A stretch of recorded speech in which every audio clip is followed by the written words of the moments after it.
Mobile का ज़रूरत से ज़्यादा उपयोग करना बच्चों के लिए एक बड़ी समस्या बनता जा रहा है। मोबाइल पर अधिक समय बिताने से बच्चों में चिड़चिड़ापन देखा जाना आम बात हो गई है। बच्चे मोबाइल पर गेम खेलने में अधिक समय बिताते हैं, जिसके कारण बहुत से बच्चे गेमिंग डिसऑर्डर के शिकार हो रहे हैं। यह कहना है डॉक्टर श्यामा प्रसाद मुखर्जी अस्पताल की मनोरोग विशेषज्ञ डॉक्टर दीप्ति सिंह का। आखिर क्या है गेमिंग डिसऑर्डर के लक्षण और बचाव के तरीके, आइए जानते हैं मनोरोग विशेषज्ञ डॉक्टर दीप्ति सिंह से। मोबाइल उपयोग तो आजकल की एक आम समस्या हो गई है कि बच्चे ज़्यादातर मोबाइल का उपयोग कर रहे हैं, लेकिन एक हद से ज़्यादा मोबाइल में अपना टाइम व्यतीत करने पे बच्चों में चिड़चिड़ापन आना स्वाभाविक है। तो ये समस्याएं तो आ रही हैं। अगर एक जैसे आधा घंटा के लिए कोई यूज़ कर रहा है तो उतना प्रॉब्लम नहीं है, लेकिन अगर एक लिमिट से ज़्यादा जो एक डिसऑर्डर के रूप में अगर बच्चों में जा रहा है तो फिर चिड़चिड़ापन, गुस्सा, बहुत ज़्यादा एग्रेसिव हो जाना बच्चों का, या अपने माँ बाप की बात ना मानना, सोशल विड्रॉल हो जाना, ये सब समस्याएं जो हैं इस समय बच्चों में आ रही हैं। इस समय हम लोग की जो बीमारियों का क्लासिफिकेशन के लिए जो बुक है, उसमें भी ये बीमारी हम लोग गेमिंग डिसऑर्डर के नाम से इंक्लूड हो गई है इस साल पे। तो उसमें सबसे पहले कुछ उसके क्राइटेरियाज़ हैं। जैसे आपका बच्चा अगर दिन भर में 6 से 7 या 8 घंटे टाइम व्यतीत कर रहा है अपने मोबाइल गेम में और अगल बगल की दुनिया से उसको कोई मतलब नहीं है, ठीक। दूसरा ये हो गया कि जैसे बच्चे में आपने मोबाइल कट ऑफ कर दिया या मोबाइल ले लिया तो उसमें विड्रॉल फिनोमेना आने लग जाएगा कि उसको इरिटेशन हो जाना, चिड़चिड़ाना लग जाना या चिल्लाने लग जाना कि मेरा मोबाइल मुझे मिल जाए किसी तरीके से।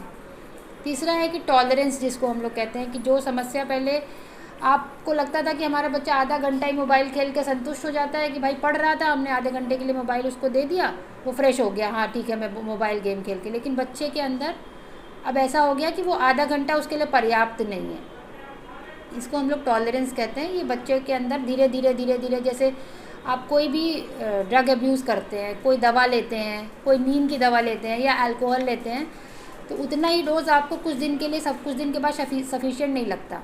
तो वही चीज़ सेम चीज़ इसमें भी दिखेगी कि पेशेंट जो है टॉलरेंट हो गया है अपने मोबाइल बिहेवियर को लेके। फोर्थ है कि उसको सोशल विड्रॉल, वो किसी से इंटरेक्ट नहीं कर रहा है, उसको सारा टाइम उसका सिर्फ़ और सिर्फ गेम खेलने में ही जा रहा है, खाने पीने का भी होश नहीं है, घर में कौन आया गया इसका भी कोई पता नहीं है।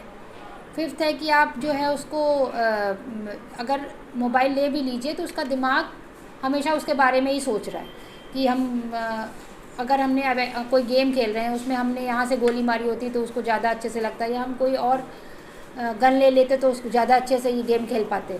तो उसका दिमाग जो है प्री ऑक्यूपाइड है उसी के लिए।